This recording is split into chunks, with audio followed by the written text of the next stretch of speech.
Welcome to the Douglas County Board of County Commissioners meeting for June 3rd, 2020. I want to welcome all those folks who are joining us through Zoom or there in the county courthouse.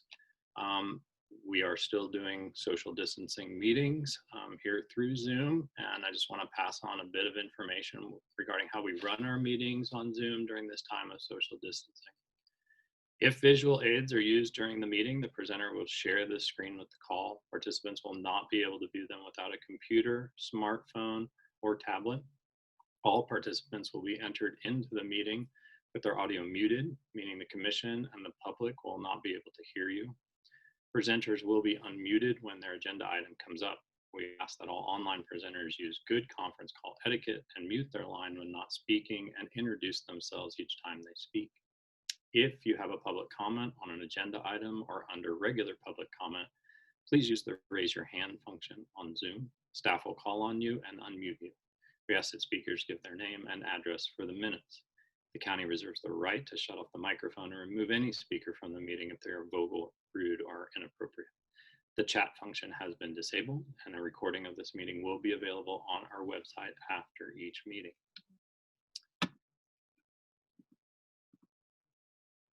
Here at the beginning of our meeting,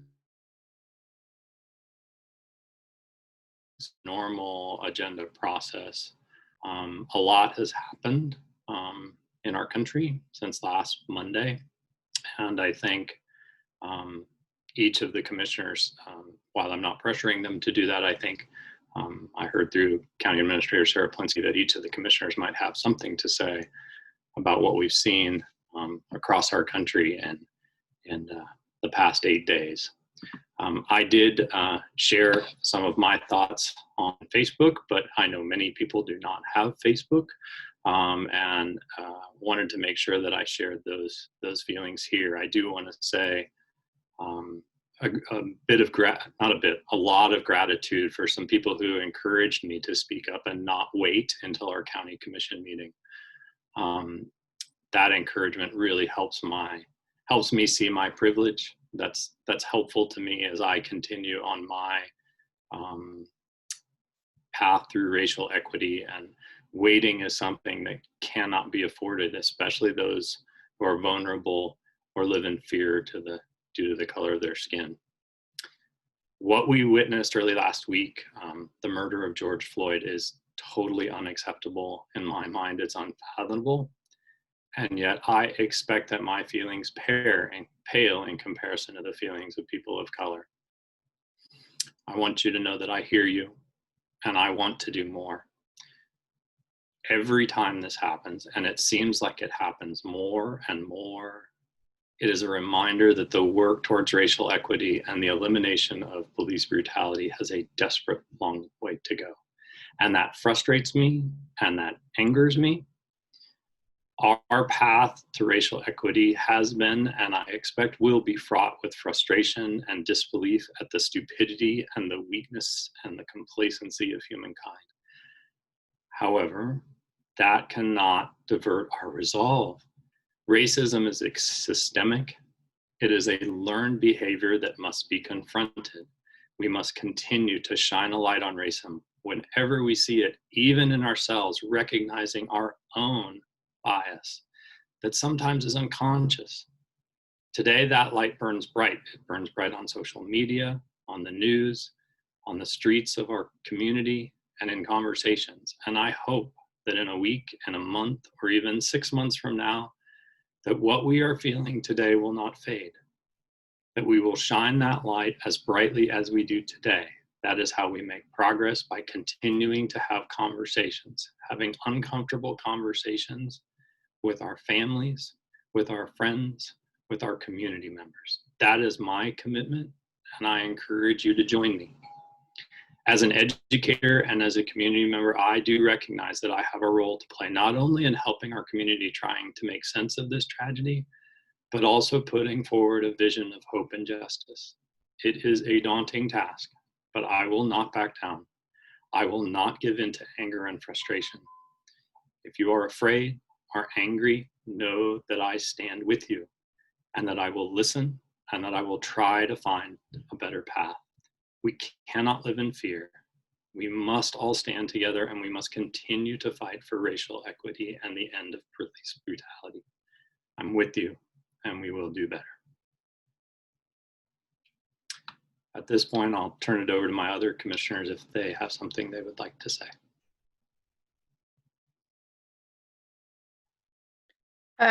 If it's okay with Commissioner Thelman, I will go ahead.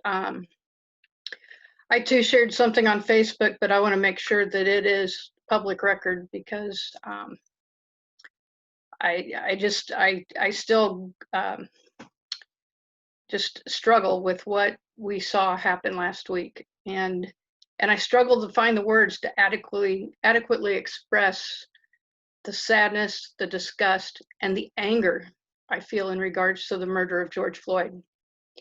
I can say I'm appalled by and that I condemn the actions of the officers involved, including any of their superior officers who had knowledge of past disciplinary actions and still had these officers out on the street. I can't comprehend that I am watching a man gasp for the final breaths of his life, while someone who is sworn to serve and protect is kneeling on his neck, taking his life. I can't imagine how terrifying the final moments of his life were as he struggled for breath and called out for his mother. And I can't imagine the agony of his family watching this video. I'm horrified by the actions of the police and his three accomplices. And as a commissioner and a community member, I am proud of the men and women who serve our community. But I will continue to ask hard questions, and I will fight and work hard with our local law enforcement on training, education, and anything and everything possible to prevent violence and racism in our community.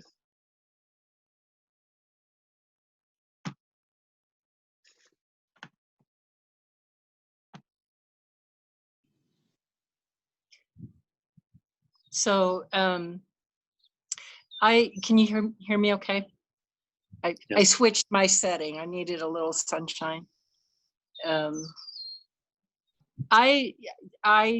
want to personally give a shout out to Nicole Riles, who wrote a letter to all of the electeds in town and challenged us kind of early on to speak up and speak out and show that we care in words that people could see and hear and read.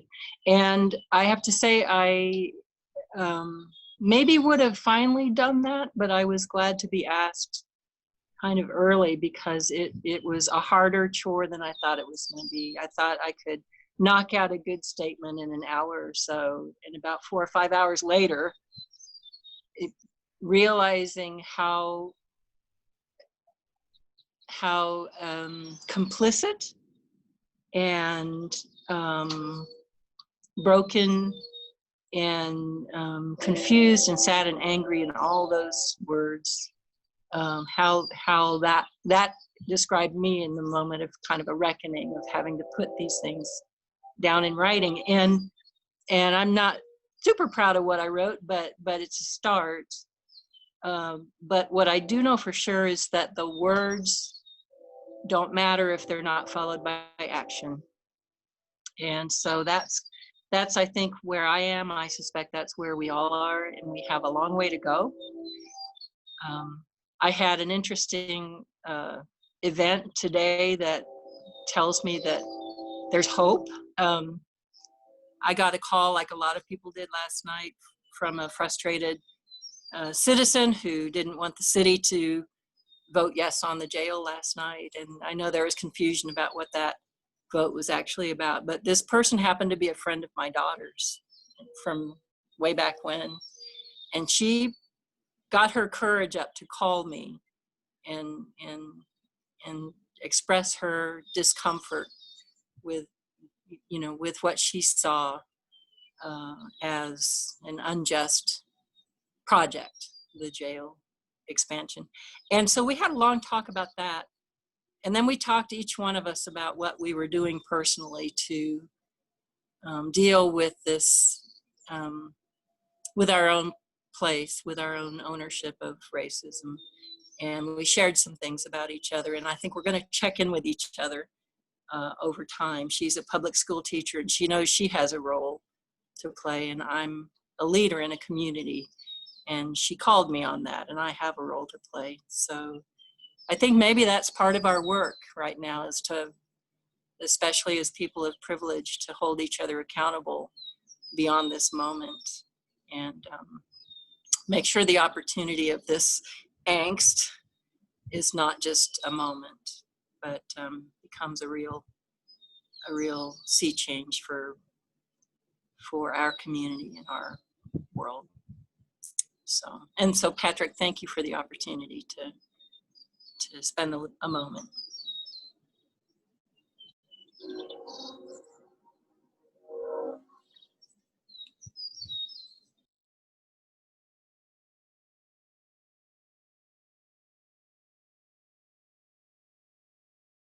Unmute.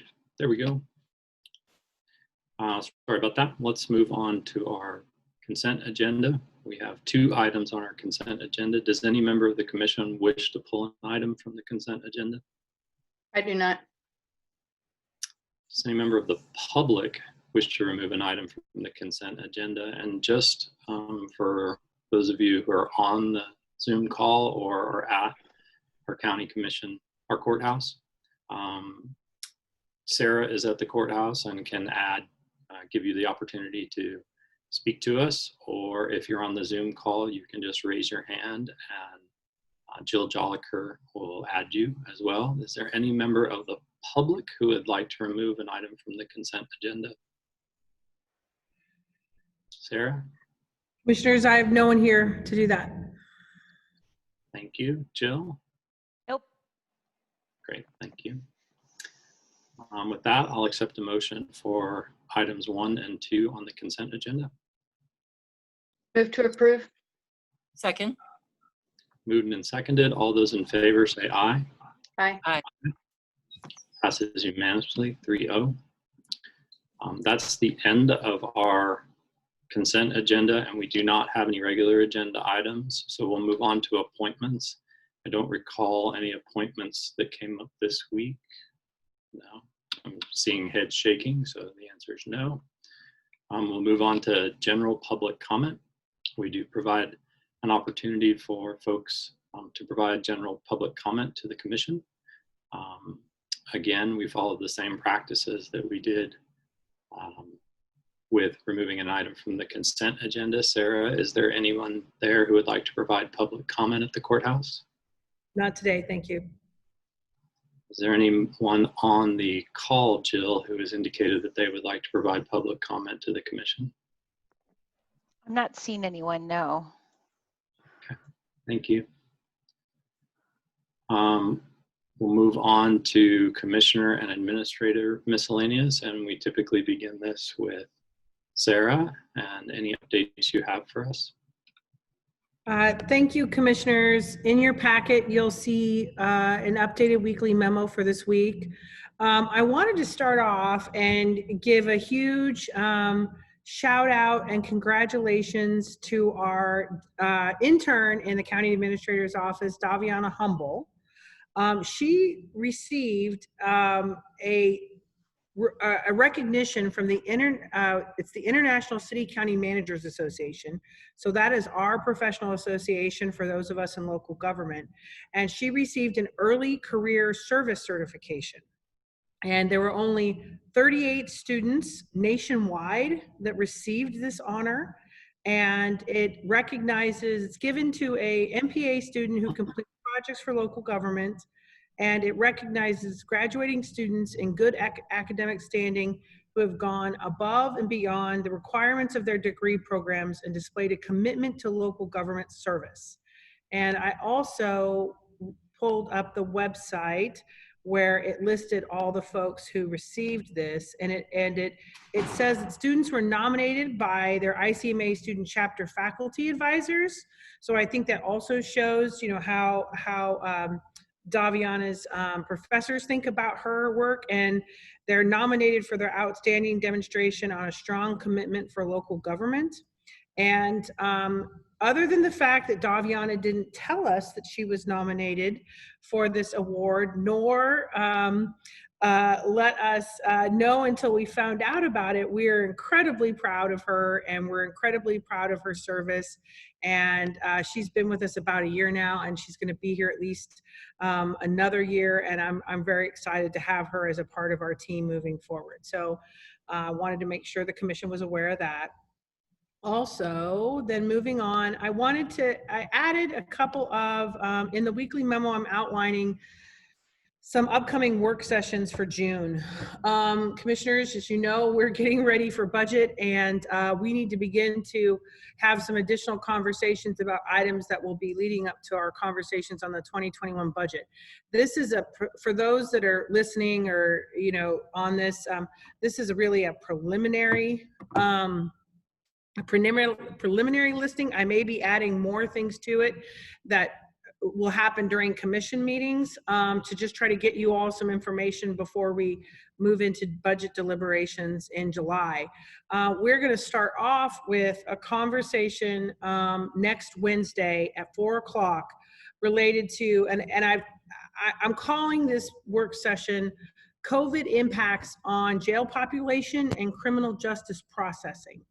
And it's over the last several weeks, myself, along with our criminal justice coordinator, Mike Brower, our director of criminal justice services, Pam Weegan, district attorney Charles Branson, Sheriff Ken McGovern and his team, as well as Judge Miller from the city of Lawrence, and Judge McCabria from the district court, have been meeting to talk about two sets of factors. One, what is happening in our criminal justice system under COVID in terms of cases and where things are at, and what is on hold and what needs to be processed, and what are the timelines for those initiatives, as well as a conversation about the Douglas County Correctional Facility and how we are working to make sure that staff and inmates in that facility are following social distancing practices, and that we are keeping those folks safe and doing our best to keep COVID-19 out of our correctional facility.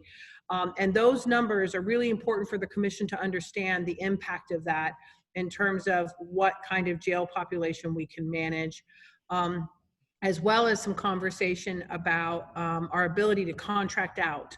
As the commission knows, we have been spending the last several years contracting out inmates to other facilities, and there's been some changes in the county's interest in doing that under COVID, understandably.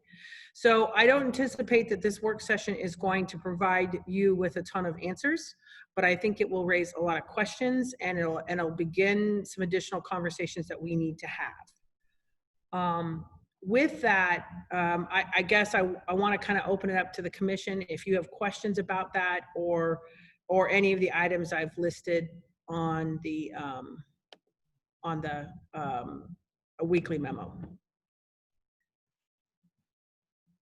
I just want to say that, you know, I'm looking forward to this discussion. I hope that we have, you know, I'm looking forward to listening to each one of these people. And like I said, I don't have any answers, and I know we won't be making any decisions, but yeah, we're living in a whole new world than we were 3, 4, 5 months ago. And there's going to be some really tough questions asked. And I hope everybody brings their A game, because we need to talk, and we need to ask some questions about what's been happening over the last few months over COVID and how we proceed. And so yeah, thank you for scheduling that, Sarah. I appreciate it, and I'm looking forward to it. And I would say that with the commissions, I've had conversations with Pam Weegan, who's the chair of the CJCC, and Mike Brower. I'd like to take that same piece of data that the commission will receive on Wednesday, and we have a CJCC meeting scheduled for Tuesday, and add it to their agenda so that group could also see the same pieces of data and have some of these beginning conversations, because, you know, it's important that the Criminal Justice Coordinating Council talk about this information and this data and where we're at and where we're headed and what the impacts are. And so our plan is to add it to their agenda as well.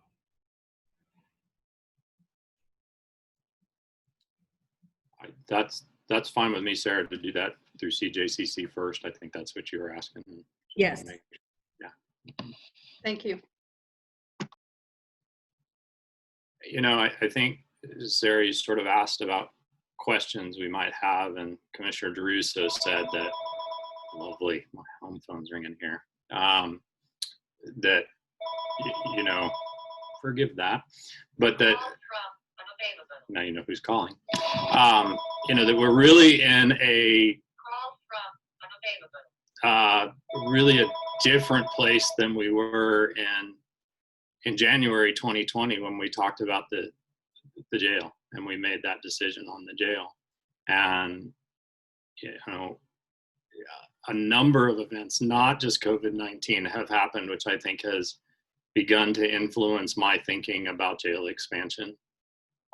It's hard being a leader and staying vulnerable, and you know, there's an expectation that you have all the answers, Commissioner DeRusso. There is that, and it's really hard to do that. But there's a couple things that I just wanted to share and get some feedback from my colleagues on as we think ahead. You know, we, as Sarah shared, we're in the middle of a global pandemic, and you know, spoiler alert here, our jail is shrinking. It is smaller because we have to house those who are at the Douglas County Correctional Facility differently.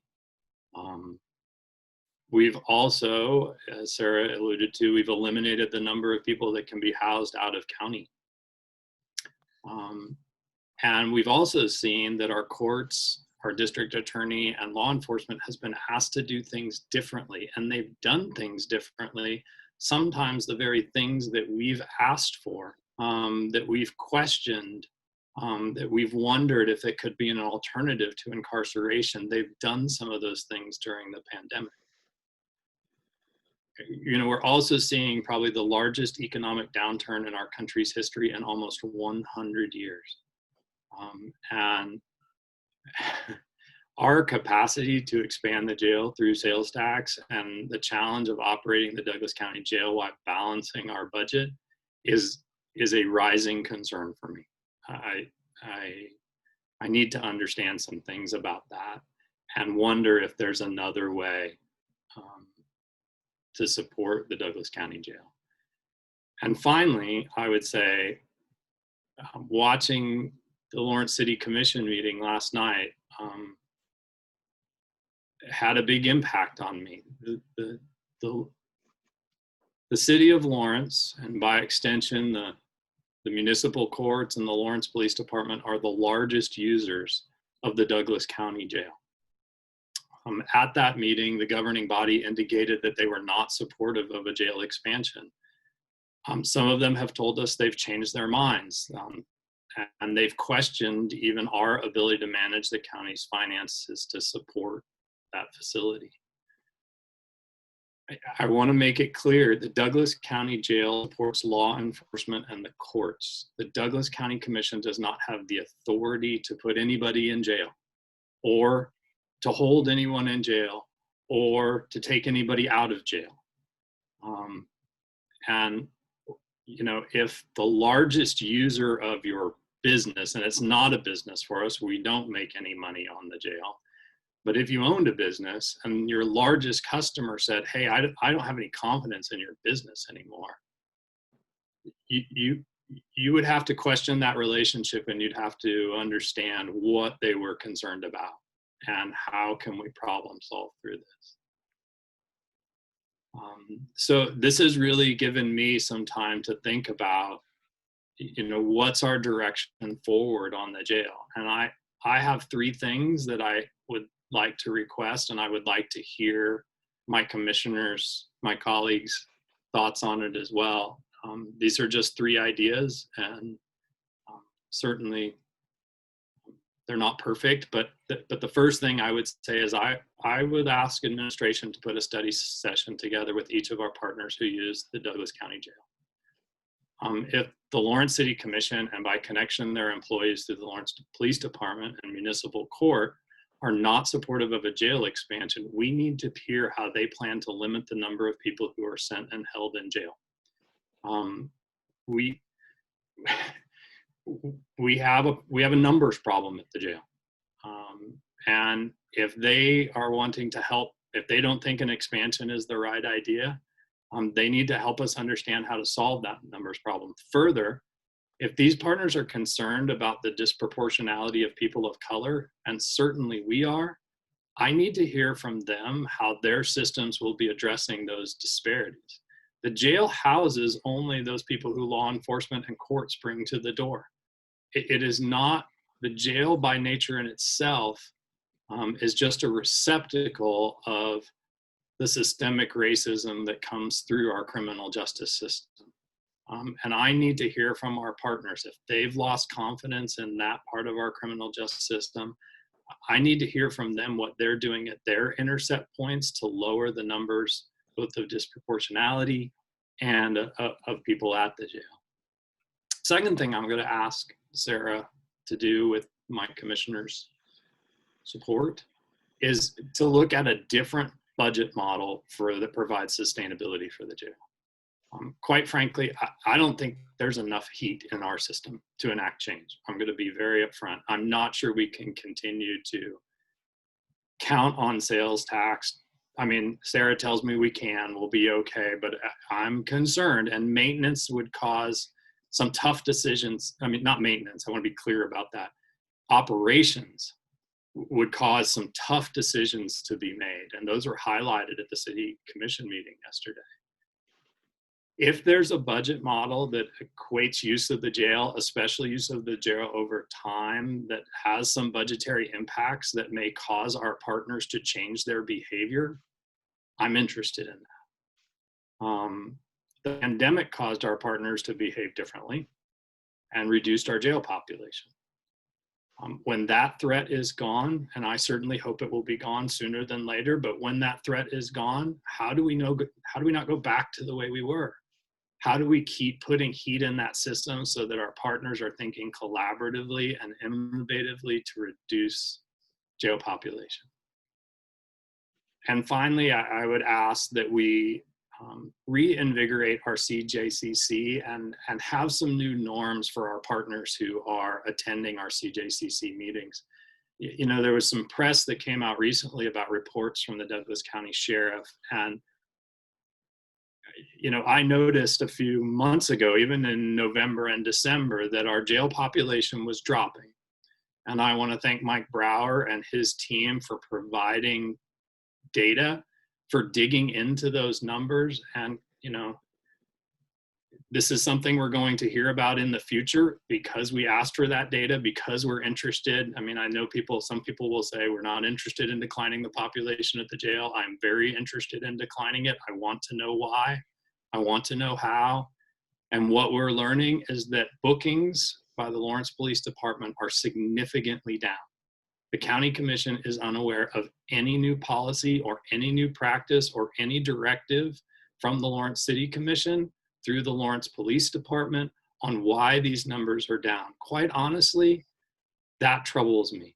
It troubles me that our city commissioners aren't monitoring those numbers, aren't following them like we are, aren't understanding how their practices and policies within their Lawrence Police Department are being affected by our jail numbers.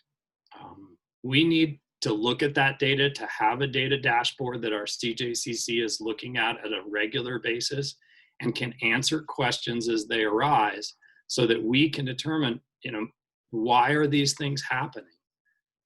And so those are the three things that I really came up with that I would like to investigate a little bit more as we look ahead and determine whether we should proceed on the Douglas County Jail expansion. Those are my thoughts. I don't know if any of the other commissioners have any thoughts on that, but there are just some concerns that I have that have happened because of a number of changes in our community. Patrick, thanks for making those points, I was, some of the items that you brought up are items that I was planning to discuss next week, but I appreciate you putting that out there because they are major concerns. And it's, you know, we sit here and we can only work with what is presented to us and what we know. And we don't have, like you said, we don't have any control over this. We don't put people in jail. We don't arrest people. You know, the sheriff doesn't even have any control over who's in the jail. He takes care of the jail. You know, but one thing that this commission has made clear, and, you know, Patrick, even before you came on here a couple years ago, is that we have said our checkbook, the county taxpayers' checkbook, is open. Tell us what programs you need. Tell us what we can do to support any programs, studies, anything that will help you minimize that jail population. And so now I'm looking at where we are today, and I'm wondering, how did we get here? And how can we maintain these numbers? What's going on? What were we able to do over the last 3 months that people have told us for the last few years, you know, couldn't be done or didn't ask for the support to do? And that concerns me greatly, because that is the only control we have, basically, is to fund these things based on what is presented to us. So, you know, as you said with the city last night, not sure that was the time and the place for their politicking. We didn't ask for an endorsement. They had a job to do. That's all they needed to do. But that's for another time. But they're very good points. When the highest utilizer of it doesn't support it, then they need to be part of the solution. So tell us how we do this. Be a partner in it instead of standing back and pointing fingers and throwing bombs.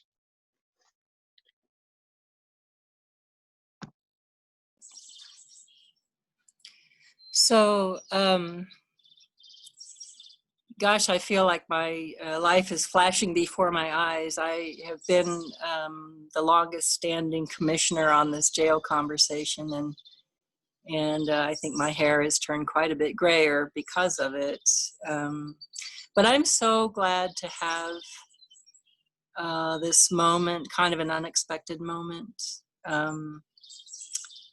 with you two commissioners, and Sarah, with you, to acknowledge that we seem to be in a different moment, and it's important to say it, and whatever the ramifications are, that we know we can deal with it with integrity and with transparency and with our citizens' best interests at heart. So I have to say, this jail conversation, all of that, it was so new to me. It wasn't a comfortable fit for me, but I've learned a lot, and I appreciate more than ever the work of law enforcement and folks who care for folks who are incarcerated and folks who care for them enough to advocate for them. For me, our work was always about trying to make space for people in that facility.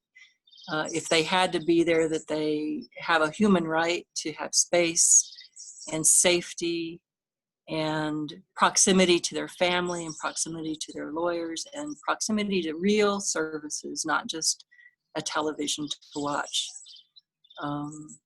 And so I count it as noble work to try and find a way to make space for those people who, by state law or by judges' convictions, that they have to be there, that they can't be out on special programs under special supervision. And I still believe that we have to have compassion for those people as much as we have compassion for the folks who are outside of the jail. If we leave our compassion at the door of the jail and simply focus on the outside, then we've done an injustice to those folks who have to be there. But the question is now, how many have to be there? Because we've seen a different pattern. since the pandemic. And you both said it so well. While the ground shifted beneath us with a pandemic and a downturn economy and incredible social unrest, the folks in our criminal justice system have managed to do what we were told was not possible. And that's frustrating, and it deserves some attention. And it makes me hopeful that if we had this wrong, that we own it and we fix it and we move forward for the sake of the people who are in that facility, who are outside of that facility, and for all the citizens who count on us to keep them safe and keep us moving toward a more just community. So I appreciate the opportunity to learn more and to ask hard questions, especially starting next week. I think it's right that we have some very new concerns about our economy that weren't there just at the beginning of the year. And I don't think any of us can predict whether we'll be in a quick recovery or a deep recession or even a depression, and whether we're in for months or years of hardship. And I think that has to enter into our thinking about the money that's set aside for this facility and the ongoing operational costs, which are substantial. And in my mind, I'm not sure we can say we don't have space needs. I think we're going to have to find some either intermediate solutions or some permanent solutions that make sense for this moment and for the population that has to be there. But I do think we've seen a lot and learned a lot in the last few months, and especially in the last couple of weeks, that has just kind of made this world upside down in terms of thinking about this project. And I, as frustrating and complicated as this is to work through, and it always has been, but it is now in a new way, this may be our greatest opportunity to do something, to rise to the occasion. And maybe it's not about fixing our jail or fixing something that's broken, but maybe it's creating something new. Broken system may not be worthy of being fixed. I think it's an opportunity, at least, to see what we can do, framed by all of these new numbers and new behaviors and new things that we know about ourselves and our institutions and our world. Enough on the sermonizing. I would just say, Patrick, I wholeheartedly support your 3 requests. I think that study session with our partners, where we can look each other in the eye and ask if we are in this together, to do what needs to be done, whether it's something bright, shiny, and new, or whether it's revisions and hard policy making, or whether it's just downsizing what we think we need to do to fit a budget and fit new numbers. I don't know, but we can't do this alone. We shouldn't do this alone. We have people who count on that facility to operate well and to be at their disposal when they need it. And so they have the duty to come alongside us and figure this out. And I guess I would just say that it was painful to watch that city commission meeting last week, and I think it was like maybe seeing a reflection of ourselves. That's what it looks like when people are faced with a really difficult choice and they know what the right vote is, and it's not a vote they want to take. And that's been what this has felt like for years. And so I commend the mayor for all of her suggestions of what the city can do with its own policies and its own responsibilities in the system. And I would, hope that we can be true partners and walk a little closer together now, and see what comes of this particular moment. We don't want to waste it. So that's it. Thank you. And Patrick, thanks so much for getting an organized list of things to do, because it's easy to talk, but it's harder to get organized and get something done. So thank you.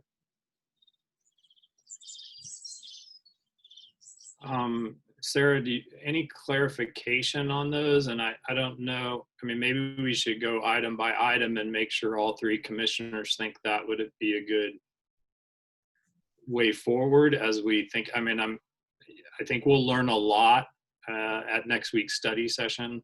And I want to make sure I invite all of our partners, and I'm going to say them by name, because I really struggle that we continually have these conversations about the jail and would like to see our partners attending. So Commissioner Nanda, we'd like to see you there. Vice Mayor Finkeldye, would like to see you there. Commissioner Boley, Commissioner Shipley, and Commissioner Larson, we'd like to see you there again as an extension of the Lawrence Police Department and municipal courts. Our current DA, Charles Branson, we'd like to see you there. Our sheriff, it would be great to see you there as well. I mean, we need to have our partners around the table so they're understanding the challenges that we're having. But then I also think we need to set some time aside for us as commissioners to understand, one, those organizations trust in our ability to do our, quite honestly, I've suddenly lost the word, our duty, our legislative duty. It's statutory duty to provide a safe and humane jail. I need to hear their confidence for that, and if they want us to reduce numbers, how they can impact their systems. I mean, I just don't, we must not be imaginative enough or creative enough to figure out how to do this. And so we're going to ask for them to come in and tell us what they need to do. So maybe stop on that one. And Sarah, if you have any questions, or commissioners, if you have any input on that. Well, the only possible addition, and this may not be possible or prudent, but would it be important to have a representative of the judges? I know they tend not to want to be, they're in a complicated position, but they also have an important role to play.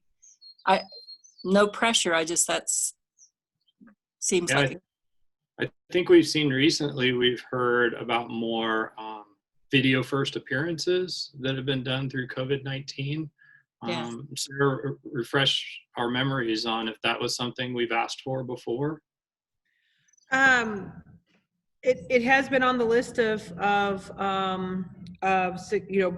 suggestions and conversations that have happened in the past, and there have been roadblocks in the past, but it does appear that some of those roadblocks were cleared during COVID for some of that work. So just to say, commissioners, so for next Wednesday, I received confirmation that the Chief Judge James McCabria can be on that call, that District Attorney Charles Branson will be a part of that session at 4.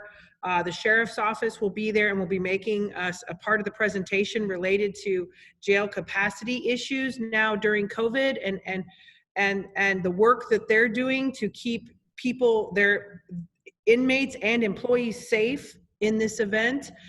So those, as well as Pam Weegand and presentation led by Mike Brower. So those folks are already scheduled to be a part of that conversation.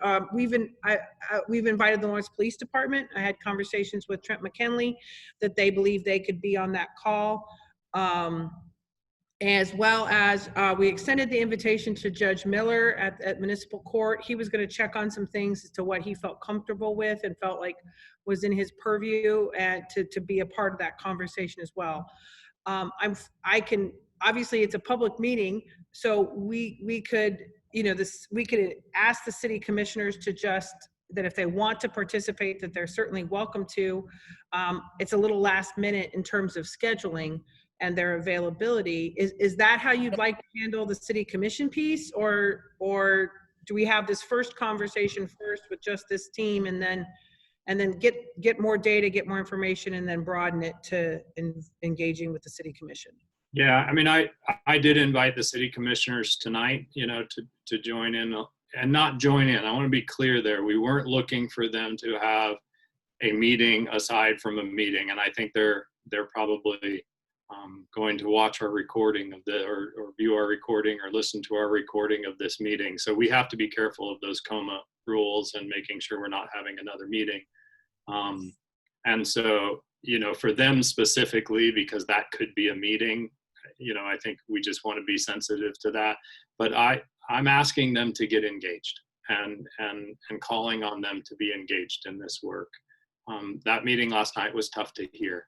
And I'm proud of the collaborative approach we've had. And, you know, since our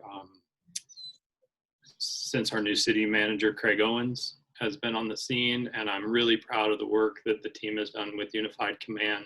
I don't want to take steps backwards in that positive collaborative effort. But I also feel like if we don't have the answers on how to house those people that they arrest and that they book and that they charge, I need help understanding how we do that with a limited number of beds. And so that's where I am in that. So I think what I could do is let's have this conversation next week with the players that are there, more fully examine, you know, you guys are going to have great ideas of information that we need to gather. In the meantime, it will take some time to coordinate a larger study session with two bodies. So I'll reach out to the city manager and see if we can begin to talk about if there's interest in scheduling that with the city commission. Obviously, you know, we have representation from the city of Lawrence in this Criminal Justice Coordinating Council. So it'll be an opportunity tomorrow for Mayor Nanda to be on that. But I'll certainly reach out to Craig and see if there's interest amongst the city for having a joint session. The one is this on? The one thing I would say, I'm relieved to think of separating these two. I think we need, just out of courtesy, to give those folks time to arrange their schedule and find a time that works for everybody. And I think we have some questions to ask of our own next week that we need to get to and not be in a, you know, a different kind of frame of mind. I would just say the one thing, it's hard enough to meet on Zoom. The one thing I guess I would guard against, and I'm the one who tried to add another person, but if we have a very large group participating, then it'll be difficult, I think, to have a good conversation, especially because we're not with each other. So I would guess if this is meant to be something of a heart-to-heart, because, you know, I don't think there's enough shared, detailed technical knowledge. It's really more about our governing, partnering philosophy of collaboration and accountability. That's really more of a conversation, I think, that requires, it's not going to be intimate. I mean, it's a public meeting and there are a lot of us, but I guess I would hope that we could keep the conversation to the people who need to be there to be part of the conversation and keep it a manageable number. Yeah, I think we can, you know, my assumption is just scheduling is going to be difficult to make a lot of those pieces happen. So, but obviously the county has access to some large facilities out at the fairgrounds. So we could try to see if we could wait until after, you know, distancing, our mass gathering limitations have expired with the governor's plan and local orders, and see if we could schedule, you know, a larger conversation out at the fairgrounds where we could have some space for ourselves and the public to be at a meeting like that. And so let me just reach out to the city manager and see what their interest is, and we'll go from there on that.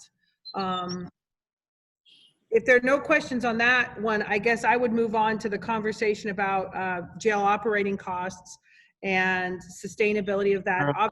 Did we hear from Michelle? I want to make sure yeah. Drew, so I don't want to put you on the spot. I just want to make sure everybody gets heard before we move on to something different. I think it also needs to be two separate conversations. I think we need to have our work session next week and have it presented to us, and start, us providing some of our questions that we have, and then a study session with our partners, which would include the city commission, needs to be at a later date.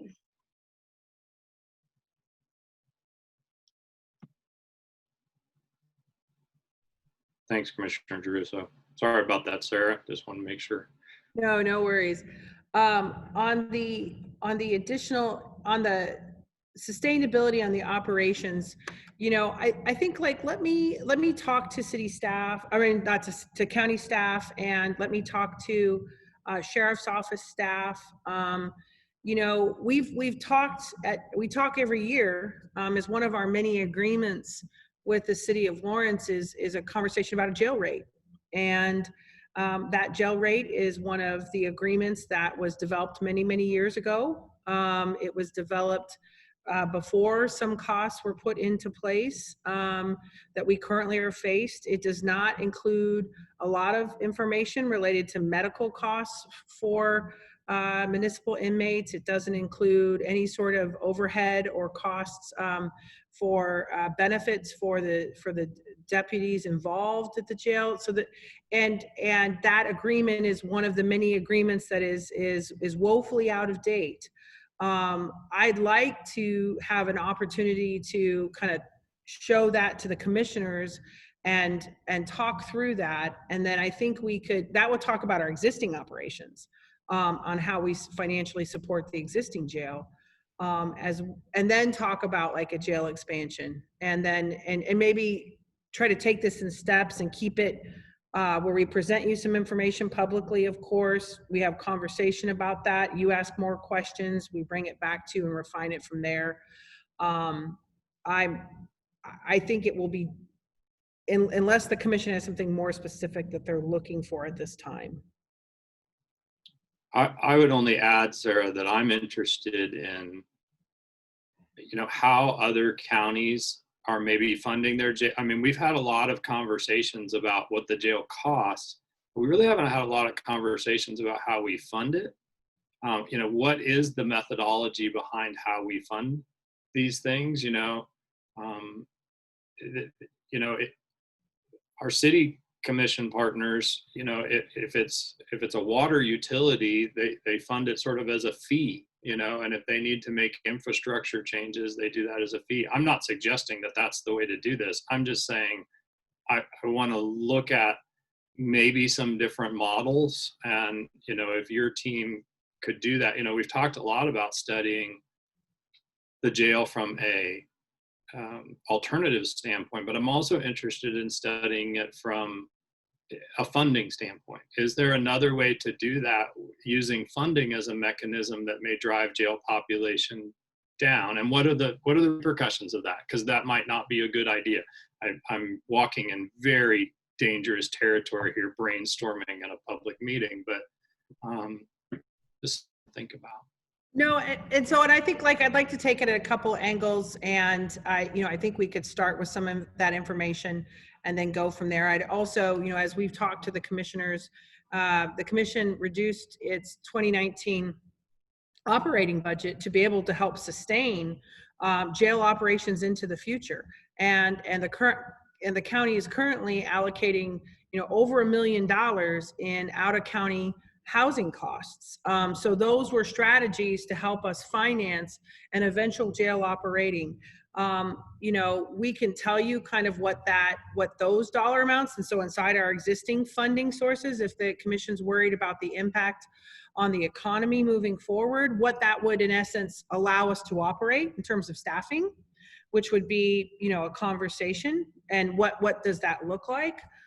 So I think that's another option we could kind of have a conversation with. I'd want to make sure we had sheriff's office, operating and budget staff firmly as a part of that conversation, as they know those costs even better than we do here in administration. So I think that's another avenue to look at it. You know, the other concept I think it's important to think about, and, you know, the commission, we discussed this last year as a part of, you know, the city is moving towards a priority-based budget model, where costs of, you know, what I would, central costs that are born, are allocated out in a formula to service branches. And so that you have a more true cost of what the full cost is of service. In that, we've made some assumptions in our funding models for things that maybe it's time to revisit. And one of those is associated with, you know, the county has taken a very, I think, noble stand related to alternatives to incarceration, that the cost for those programs and services in many, many communities in this nation are charged to the inmate as a part of their court costs. We made a significant decision to not do that, to bear those costs as a general tax need. If we're trying to talk about how everybody pays their portion, that's another conversation, because we extend those alternatives to incarceration to the city of Lawrence, and they're significant users of our alternatives to incarceration programming. And then they can make that decision if they also don't want to pass those on as court costs to municipal inmates and offenders, or if it is something that they do want to pass on, as many communities do. So I think there's a couple different implications of this as to how we can sort of talk about how we can financially sustain our criminal justice work. And let me kind of do some thinking and some work on that and bring it back to you. As the commission knows, we're in the heat of budget, and so I can't make any promises. You know, my first priority, I got to get you a proposed budget for 2021. But on that second piece, let us see what we can try to do and get back to you as soon as we can. Hey, Sarah, I just want to circle back a little bit on one of the, you know, your explanation of our taking on the kind of the burden of paying the cost of the alternatives programs, and like paying people's bail, paying people's supervision costs, their electronic monitoring and all of that, and you know, helping them with their medications. We agreed early on to do anything we could to take the burden of the cost of staying out of the jail off of the person who was in trouble, because that was one less problem for them to deal with if they didn't have money, if they wouldn't succeed in the program because they didn't have money to pay for their supervision. We made a conscious decision to take that burden off of them and share it with the taxpayers of Douglas County, so we would see more success. I just think it's important, as we have that conversation, that philosophy is pretty clearly spoken. So, I mean, it's not just about different ways of shifting money around or fee responsibility. There's a real serious reason to do that, even if other communities aren't doing it. We want our people to succeed, and that's one way to help them do it. So just sermonizing again, but I think I don't want that to get lost in that conversation. You know, absolutely. And I didn't mean to sort of say that we would change that direction, but I think quantifying and sharing that number and being aware of what that impact is probably just important for the commission to occasionally just know, and for us to share with the community that that's part of what we do. You know, the county commission has puts over $1.5 million in direct costs for alternatives to incarceration programming in the 2020 budget. Actually, I think it's a little more than that in 2020. That was our total in 2019. And we've done this work for several years. And so I'm very proud of the work the commission and the administration have done to help fund and finance these programs. And it's important that we talk about that more publicly and more value. You know, we just can't talk about it enough. Yeah, I have to agree with Nancy. I'm not really interested in, it'd be interesting to know what the dollars are for that, you know, and that would be, but I think we don't want to penalize anyone for being poor. And we, you know, that's been a long standing goal of the commission and I think of our population that you shouldn't be in jail because you're poor. And we need to continue doing that. But I think it's important to know what that cost is and have that conversation with our partners that we are bearing that cost. Anybody else on this second item? Just sort of trying to manage our thinking around this a little bit.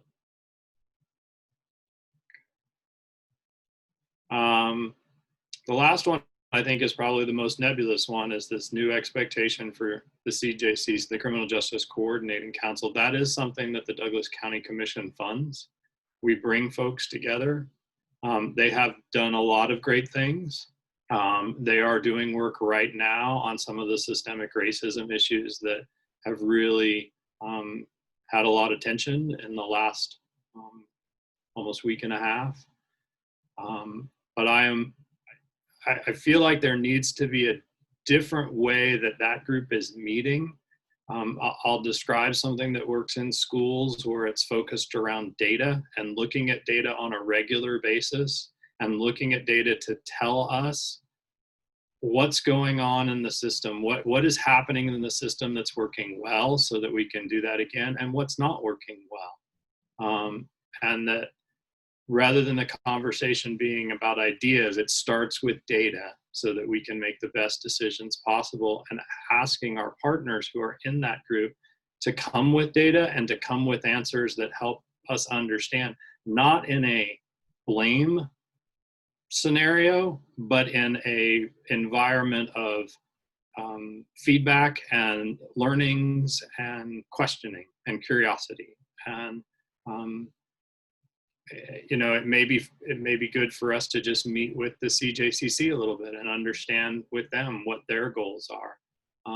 How might they like to restructure their meetings? What would provide them with a sense of purpose, and that they could actually, and not that they haven't hit their goals, but I think could respond more in real time as these numbers change. The fact that we're seeing bookings go down over a period of 4 months, I think is something we need to look at. It's something to celebrate. If we're not seeing a change in the safety of our community, then, you know, and that's where maybe another partner could say, hey, our bookings are way down. Another partner could say, hey, let me tell you how that's impacting our community, and we can make those adjustments. But we shouldn't be making those adjustments 1 year at a time. We can make those. Data is much more readily available than it was before. We get weekly updates on jail population. I know the CJCC does as well. So how are they asking questions around that data? Yeah, what I'd like to do on this item is to, you know, I'd like, you know, the CJCC is a public meeting under the Kansas Open Meetings Act. They do take public comment. We have a meeting next Tuesday. Many, I know commissioners, you know, we notice it because often we have more than one commissioner listening in on that conversation. So I just want to make sure we will put that Zoom information on our website here, I think within the next day or two, so that folks who are interested and might be listening to this meeting, if they want to call in, that they'd have ability to do that. I'd like to talk to Mike Brower, our criminal justice coordinator, and kind of see if we can maybe brainstorm some ideas of how we could do that, but then really do open it up to the Criminal Justice Coordinating Council and see what would serve their purposes on this. Yeah, like you said, I mean, we shared data inside the Criminal Justice Coordinating Council frequently, often, and I'm tremendously proud of the work that we're doing in there, and they're going to see more incredible, interesting data next Tuesday. So how do we, you know, if there's how do we then turn that data into what's next? I think is part of the work yet that we have to do. I would be remiss if I didn't tell commissioners that in your weekly memo, I did include the update from the latest update from, and I'm going to make sure I read it right,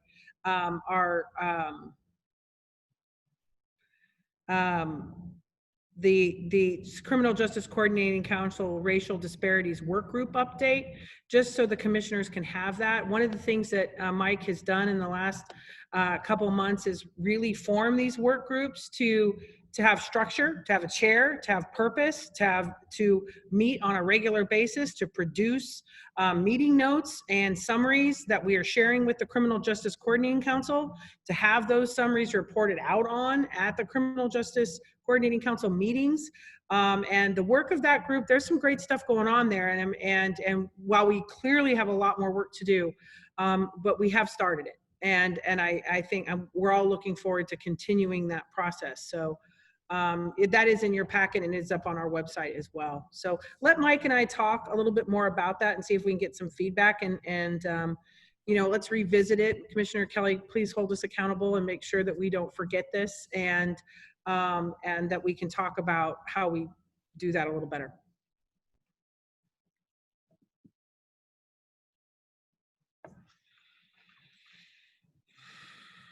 Okay. Any other commissioner miscellaneous items? Commissioner Kelly, I did want to mention that a hand has been raised, and I don't know if you had any intent around opening back up public comment or not, but I wanted to let you know that. You know, at this time, we sort of have a rhythm to our meetings, and I understand that we've shared some big information here, but I'm gonna not open it up to public comment unless my colleagues feel like that's something we should do. This really wasn't a public agenda item, but I understand that it's a pretty heavy conversation. So I guess I'll look to my colleagues a little bit to see if they have any thoughts on that. Yeah, I think we always have pretty big, or not always, but we often have pretty big discussions during miscellaneous, and that's the opportunity for us to bring up things, and we've already passed the general public comment portion of our meeting. So I know it's awkward on Zoom, and you know, so I don't know how that works or who it is, but it's, you know, unfortunately we've already passed that part of our meeting. So I'll defer to you two on that. I think there will be a lot of questions coming. I think we've opened up an awful lot of food for thought. You know, we can follow our usual protocol, but I think it's important for folks to know that certainly next week's study session, although there's not public comment during that, it'll be an interesting session. And you know, the CJCC meeting next week is a public meeting, and I think there will be lots of opportunities for more interaction and conversation. So I'm all right. I have one before we end. Can I give you a very miscellaneous item? And just remind our attendee, thank you very much for asking. I mean, I appreciate and respect asking.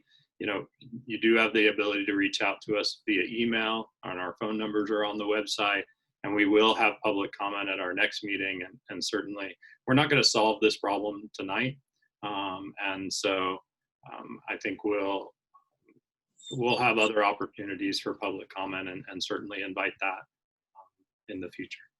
Or, you know, our miscellaneous, since we aren't allowed to interact at any time except in public meeting, this is the one time during the meeting that we have the opportunity to bring up, you know, anything and everything, and just kind of say what we've been thinking about or what we've heard or seen or thought of over the last week since our last meeting. So it's not really anything that, well, I know that everyone has feelings and comments probably about some of the things that we brought up tonight, it's really not something that's for comment. It's our one opportunity that we have once a week to talk amongst ourselves.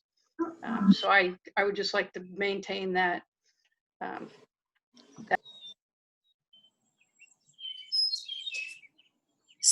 So random, if we're ready to just move to a very random item, I just want to let you all know that I was invited to participate in a conversation with various members of kind of museums and cultural institutions who are worried for their future.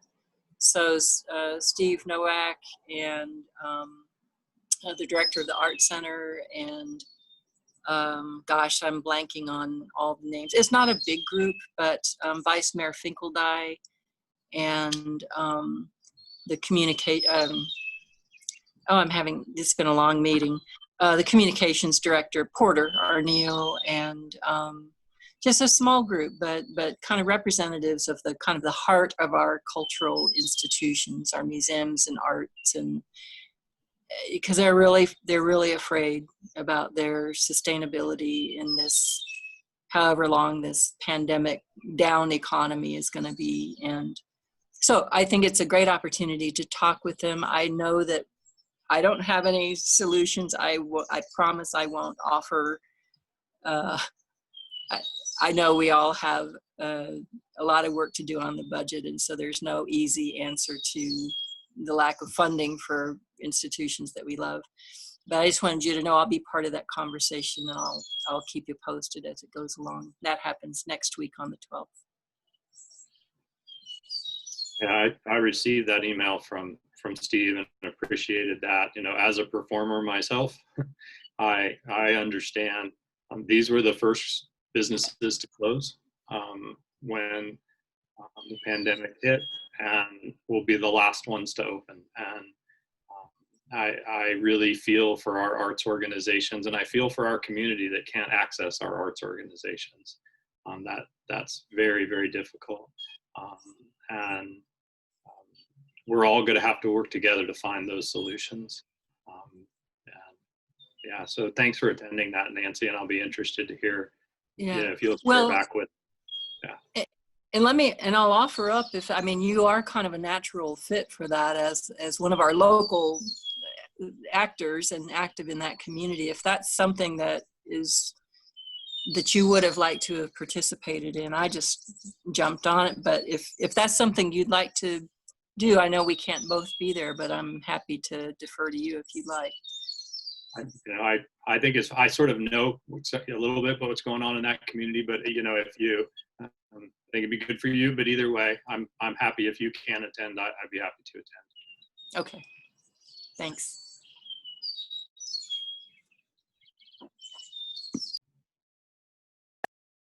Can I say that I love listening to the birds sing in the background? It's very peaceful and relaxing. If you could just turn your mic on all the time during our meetings, that would be very comforting. I did have it turned off when the giant truck was rolling by, so at least you didn't have to hear that. But I think we did hear a train earlier. So, yeah. Right, and an airplane. So that's where I live. But anyway, thank you for your patience. I don't usually come out here, but it felt like a better place to be tonight. So. Well, thank you all. Unless there's anything else, seeing none, this meeting is adjourned.